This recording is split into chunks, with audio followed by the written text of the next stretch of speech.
اعوذ باللہ من الشیطان الرجیم بسم اللہ الرحمن الرحیم۔ اللہ تبارک و تعالی آل عمران میں ارشاد فرماتا ہے، ان اللہ لا یخفی علیہ شیء فی الارض ولا فی السماء، بے شک اللہ پر کوئی چیز پوشیدہ نہیں ہے زمین و آسمان میں۔ هو الذی یصورکم فی الارحام کیف یشاء، اور وہی ہے کہ جو تمہاری صورتیں ماں کے رحم میں بناتا جیسی وہ چاہیں۔ وہ جس حالت میں جس اندازے سے صورت بناتا ہے وہ قادر ہے اس بات پر، اسے کوئی روک نہیں سکتا۔ مسلم شریف کے حدیث پاک میں آیا ہے کہ بندے کی صورت ماں کے رحم میں اللہ کے حکم سے بنائی جاتی ہے، اور ایک فرشتہ آتا ہے، وہ رزق کا اہتمام، اس کی تقدیر سب کچھ لکھتا ہے۔ مطلب آپ اندازہ لگائیے، اللہ کا سسٹم، اس کا قانون، اس کی قدرت سب سے الگ و تھلگ ہے، اور یہ بہت بڑی بات ہے۔ حدیث پاک میں فرمایا، ایک بندہ ایسا ہوتا ہے کہ اتنی نیکیاں کرتا ہے، اتنی نیکی کرتا ہے کہ وہ جنت کے قریب پہنچ جاتا ہے۔ نیکی کرتے کرتے کرتے کرتے اس کا نام جنتیوں کی لسٹ میں لکھ دیا جاتا ہے۔ پھر میرے آقا ارشاد فرماتے ہیں، وہ توفیق اس سے چھین لی جاتی ہے حتیٰ کہ وہ انسان دوزخ میں چلا جاتا ہے۔ اور ایک انسان کے بارے میں فرمایا کہ وہ ایسا ہوتا ہے، اتنے گناہ کرتا ہے کہ اس کا نام دوزخیوں کی لسٹ میں ہوتا ہے، دوزخ کے قریب پہنچ جاتا ہے، حتیٰ کہ اس سے اللہ توفیق دیتا ہے، نیک کام کرتا ہے اور جنت میں چلا جاتا ہے۔ نیکی کی توفیق ملنا یہ بہت بڑی، سب سے بڑی کامیابی ہے۔ اس سے بڑی کوئی کامیابی دنیا اور آخرت میں ہے ہی نہیں، جس بندے کو اللہ نیکی کی توفیق عطا فرما دے، نیک کام کی توفیق عطا فرما دے۔ تو فرما وہی ہے کہ جو تمہاری صورتیں بناتا ہے ماں کے رحم میں جیسی وہ چاہیں۔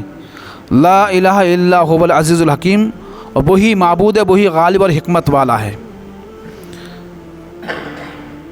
پھر اللہ تبارک و تعالی ارشاد فرماتا ہے، ربنا لا تزغ قلوبنا بعد اذ ہدیتنا وہب لنا من لدنک رحمہ انک انت الوہاب۔ اے میرے مولا، تو ہمارے دلوں کو ہدایت دینے کے بعد انہیں ٹیڑھا نہ کر۔ وہب لنا من لدنک رحمہ، اور اے ہمارے پروردگار تو ہمیں اپنی پاس سے رحمت عطا فرما۔ انک انت الوہاب، اس لیے کہ تو سب سے زیادہ دینے والا ہے۔ ربنا انک جامع الناس لیوم لا ریب فیہ، اے میرے مولا، اور تو ہمیں جمع کرنے والا ایسے دن کے لیے اس میں کوئی بھی شک نہیں ہے۔ ان اللہ لا یخلف المیعاد، اور بے شک اللہ تعالیٰ اپنے وعدے کے خلاف نہیں کرتا۔ ان الذین کفروا لن تغنی عنہم اموالہم ولا اولادہم من اللہ شیئا، تو بے شک کافروں کے لیے ان کا مال، ان کی اولاد انہیں کوئی بھی فائدہ نہیں پہنچائے گی قیامت کے دن۔ وَأُولَٰئِكَ هُمُ وَقُودُ النَّارِ، اور یہی ہیں دوزخی ایندھن۔ كَدَأْبِ آلِ فِرْعَوْنَ وَالَّذِينَ مِن قَبْلِهِمْ، جیسے کہ فرعون والے اور ان سے اگلوں کا راستہ۔ كَذَّبُوا بِآيَاتِنَا فَأَخَذَهُمُ اللَّهُ بِذُنُوبِهِمْ، انہوں نے ہماری آیتوں کو جھٹلایا تو ہم نے ان کے گناہوں کے سبب انہیں پکڑ لیا، ان پہ عذاب نازل فرمایا۔ وَاللَّهُ شَدِيدُ الْعِقَابِ، اور اللہ سخت عذاب دینے والا ہے، اس کی پکڑ بہت سخت ہے۔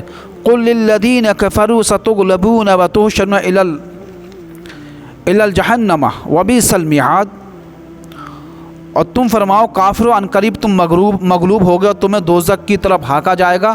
وَبِئْسَ الْمِہَادُ، اور کیا ہی برا ٹھکانہ ہے۔ میرے سرکار جنگ بدر میں جب فاتح بن کے لوٹے تو یہودیوں کو جمع کر کے فرمایا، ان سے مخاطب ہوئے، فرمایا کہ تم نے دیکھا کہ جنگ بدر میں قریشیوں کے ساتھ کیا ہوا، اس سے پہلے کہ تمہارے ساتھ بھی یہ ہو اور تم پہ اللہ کا عذاب آئے، تم ایمان لے آؤ۔ یہودی بولے کہ وہ قریشی لوگ تھے، وہ نہیں جانتے کہ جہاد کیسے کرتے ہیں، جنگ کیسے لڑتے ہیں، جب ہم سے لڑو گے تب تم کو معلوم چلے گا کہ جہاد کرنے کا طریقہ کیا ہے اور تلوار چلانا کسے کہتے ہیں۔ اتنا کہنا تھا تو یہ پھر آیت کریمہ نازل ہوئی اور فرمایا کہ محبوب تم ان سے کہہ دو ان قریب یہ لوگ مغلوب ہونے والے ہیں، ان قریب یہ بولو مغلوب ہونے والے ہیں۔ اللہ نے فرمایا قُل لِّلَّذِينَ كَفَرُوا سَتُغْلَبُونَ وَتُحْشَرُونَ إِلَىٰ جَهَنَّمَ، ان سے کہو اے کافرو ان قریب تم مغلوب ہو جاؤ گے، تمہیں دوزخ کی طرف ہانکا جائے گا، اور کیا ہی برا ٹھکانہ ہے۔ قد کان لکم آیۃ فی فئتین التقطا فئۃ تقاتل فی سبیل اللہ واخری کافرۃ یرونہم مثلیہم رأی العین واللہ یؤید بنصرہ من یشاء ان فی ذلک لعبرۃ لأولی الابصار۔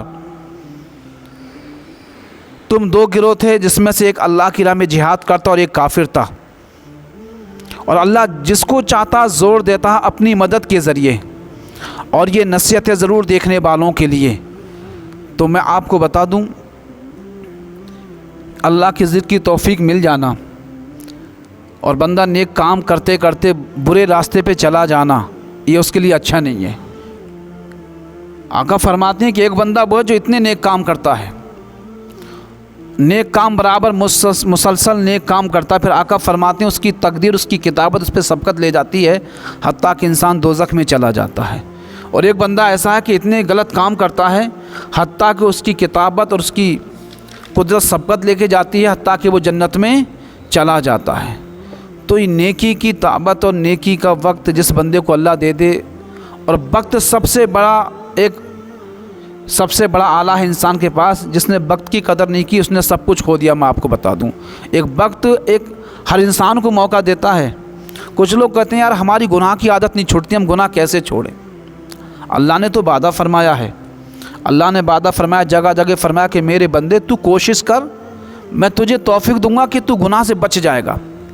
لیکن بندہ کوشش کرے یہ جبھی ہونے والا ہے، صرف زبان سے کہے کہ ہم یار بڑی کوشش کرتے ہیں اور گناہ کی عادت نہیں چھوٹتی۔ تاریخ کے اندر بہت سارے ایسے واقعات ہیں، بڑے بڑے شرابی، جوا کھیلنے والے، رشوت لینے والے، سود لینے والے، زنا کرنے والے، لڑکیوں کو درگور دفن کرنے والے، اللہ نے انہیں بھی ہدایت دی جب انہوں نے چاہا کہ اللہ ہمیں ہدایت دے اور سچی توبہ کری ہے۔ وقت اتنی تیزی کے ساتھ بدل رہا، حدیث پاک میں فرمایا ایسا وقت آئے گا، ایسا دور آئے گا کہ دنوں کی برکت ختم ہو جائے گی۔ آپ دیکھیں سال اتنی جلدی آتا ہے جیسے کہ ایک مہینہ گزر گیا، یہ حدیث ہے، اور فرمایا مہینہ اتنی جلدی گزرے گا جیسے کہ ہفتہ، اور ہفتہ اتنی جلدی گزرے گا جیسے کہ دن، اور فرمایا دن اتنی جلدی گزرے گا جیسے کہ آگ لگی بجھ گئی۔ یعنی یہ ساری برکتیں ختم ہو جائیں گی۔ اللہ کا عذاب دیکھیں، اگر دنیا پہ نیک کام زیادہ نہ ہو لیکن گناہ نہ ہو، عذاب نہیں آتا، عذاب نہیں آتا، لیکن گناہ کی کثرت ہو تو پھر عذاب آتا ہے۔ نیک کام بھی ہو اور گناہ کی کثرت ہو تو عذاب آتا ہے۔ آج کسی کام میں برکت نہیں، وقت میں برکت نہیں، انسان اتنی تیزی کے ساتھ اپنی موت کی طرف، امام غزالی فرماتے ہیں کہ انسان منزل در منزل اپنی موت کی طرف چل رہا ہے۔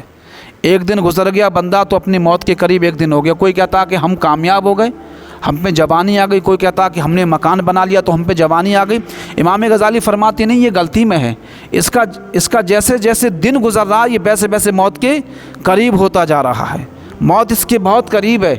اور ایک موت ہی ایک ایسی چیز ہے جو انسان کی فنائیت کے لیے کافی ہے۔ موت آئی سب کچھ ختم، مکانات، بنگلہ، بچے، پیسے، بیلنس، ساری تعریفیں توصیفیں یہی رہتی ہیں۔ حدیث پاک میں فرمایا کہ صرف اس کی دو ہی چیزیں اس کے ساتھ جاتی ہیں، اس کے اعمال، اس کے اچھے برے اعمال ہیں جو اس کے بندے کے ساتھ جاتے ہیں۔ اب وہی تمہارے ساتھ تمہاری قبر ہو، تمہاری حشر ہو، اس لیے کہ ایک ایک گناہ بندے کو حدیث پاک میں فرمایا کہ ایک تو یہ کہ بندہ ارادتاً گناہ کرے، ارادہ کر کے گناہ کرے، ایک گناہ یہ کہ بندہ دھوکے سے گناہ کرے، اور ایک یہ کہ بندہ گناہ کا ارادہ کرے لیکن گناہ نہ کرے۔ حضرت عائشہ صدیقہ فرماتی ہیں، میرے آقا ارشاد فرماتے ہیں کہ ایک بندہ گناہ کا ارادہ کرے اور گناہ نہ کرے تو اس پہ کوئی پکڑ نہیں ہے۔ چوری کرنے کا ارادہ کرے اور چلا بھی جائے چوری کرنے لیکن پلٹ کے آ جائے، آقا فرماتے ہیں اس پہ کوئی بھی عقاب نہیں ہے۔ ایک گناہ وہ کہ بندہ دھوکے سے گناہ کر دے، جب بندہ دھوکے سے گناہ کرتا تو حدیث پاک میں آیا، فرشتے کہتے ہیں میرے مولا کہ میں اس بندے کے گناہ کو لکھ لوں؟ اللہ فرماتا کہ بھی ٹھہر جاؤ، ممکن ہے کہ میرا بندہ توبہ کر لے۔ دیکھیں اللہ کی شان دیکھیں، جب بندہ گناہ کرے تو ابھی لکھا نہیں جاتا گناہ، حکم ہوتا کہ ابھی ٹھہرو گناہ مت لکھو، جبکہ کرامن کاتبین موجود ہیں، فرمایا کہ ابھی ٹھہرو۔ پھر حدیث پاک میں ارشاد فرمایا کہ اگر یہ بندہ توبہ کرتا ہے تو پھر وہ گناہ لکھا ہی نہیں جاتا، لکھائی۔ اور دوسری بات یہ روایت میں آیا کہ اگر بندہ گناہ سے توبہ نہ کرے اور گناہ لکھ بھی لیا جائے، لیکن آقا بڑے کریم ہے، آقا فرماتے بندہ توبہ کر لے تب بھی اللہ معاف فرما دیتا ہے۔ تب بھی اللہ معاف فرما دیتا ہے۔ اور ایک گناہ وہ کہ جو بندہ ارادتاً گناہ کرے، ارادہ کرے، پھر گناہ بھی کرے، پھر توبہ بھی نہ کرے اور اس پہ اڑا رہے، فرمایا اس گناہ پہ اس کی پکڑ ہوگی۔ تو توبہ کی توفیق ملنا اور نیکی کی دعوت ملنا یہ بہت بڑی نعمت ہے انسان کے لیے۔ وقت سب کے پاس ہے، میں آپ کو بتا دوں، لیکن وقت کو کامیاب بنانے والے سارے لوگ نہیں ہوتے ہیں۔